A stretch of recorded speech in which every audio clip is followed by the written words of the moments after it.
کتابونه لیکي وای دا قسطنطنیه چې کومه وه که نه قسطنطنیه دا چې کله د اسلامي مملکت خلیفه معتصم بالله هغه چې کله فتح کوله که نه نو علماء کرام لیکي وای په دې کې یو مسلمانه بوډۍ وه په دې قسطنطنیه کې ترکیه کې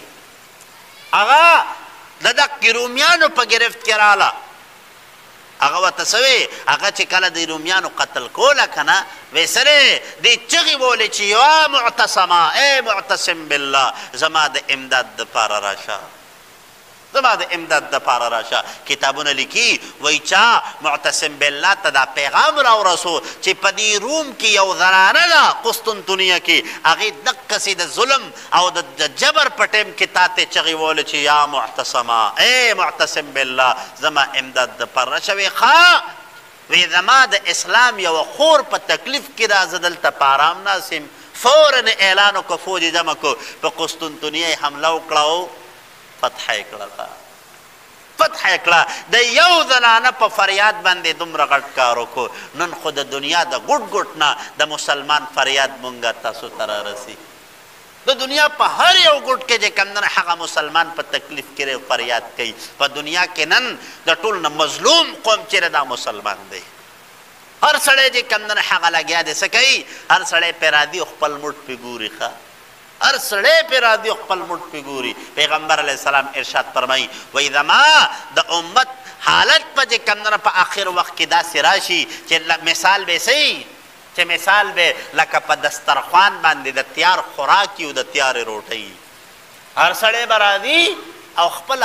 لقمه او خپل نوړۍ به ترې اوچتوي نن که ستاسو خیال که نه نو چې په یو ځای په یو دسترخوان باندې مختلف خوراکونه پراته وي نو چې کم انسان کم دی نه خوښه وي نو هغې پلیټ نه نوړۍ راوچتوي که نه راوچتوي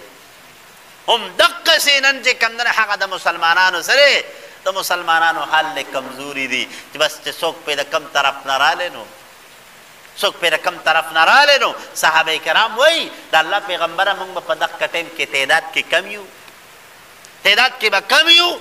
رسول الله مبارک ورته وی نه په تعداد کې به کم نه یی خو هغه ایمانی قوت او ایمانی جذبه به هغه به مکمل ختمه شي نن تاسو وګورئ نن تاسو وګورئ په دنیا کې اسلام چې کم دی په دنیا کې د تعداد په اعتبار سره په دویم نمبر دی او هر چې د گروت او د امپروومنٹ په دغه کې اسلام چې کم دی هغه په دنیا کې په لومبي نمبر باندې خورېدونکی مذهب دی خو لیکن په دنیا کې مظلوم قوم چې کم دی هغه مسلمان دی هر ځای کې ښه هر ځای کې چې کوم نه هغه مظلوم قوم نن مسلمان دی نو لہذا په خپل ځان کې جذبه پیدا کول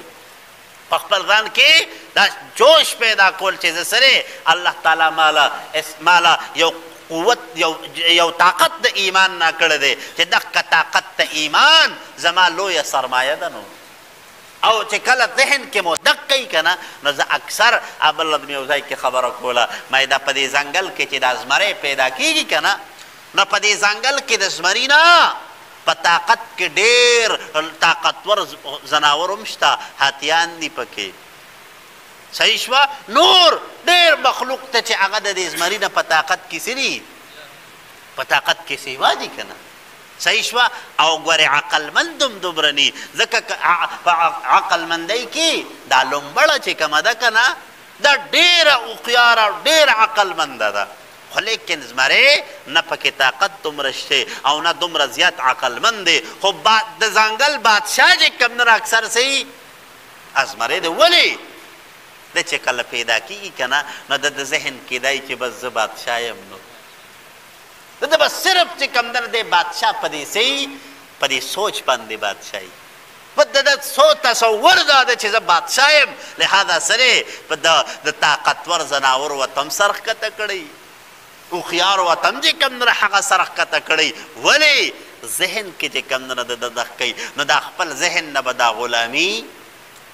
لرې کوو خپل ذهن کې چې کوم نه هغه د غلامۍ دا تصور به بلکل نه ساتو موږ څه یو موږ غلامان صرف او صرف د مدینې منورې د جانان یو موږ صرف او صرف د پیغمبر علیه الصلاة والسلام د غلامان یو د هغې نه ما سوا بل په دنیا کې د هیڅ چا چې کوم نه هغه غلامي نه مونږ نه منو د هیڅ چا طاقت چې کوم نه هغه مونږه بل چاته سر نه ښکته کوو ما سوا د الله نه صحیح شوه نو لهذا دا عرض مې دا کو چې خپل ذهن کې چې کوم نه هغه دا خبره ساتل چې زه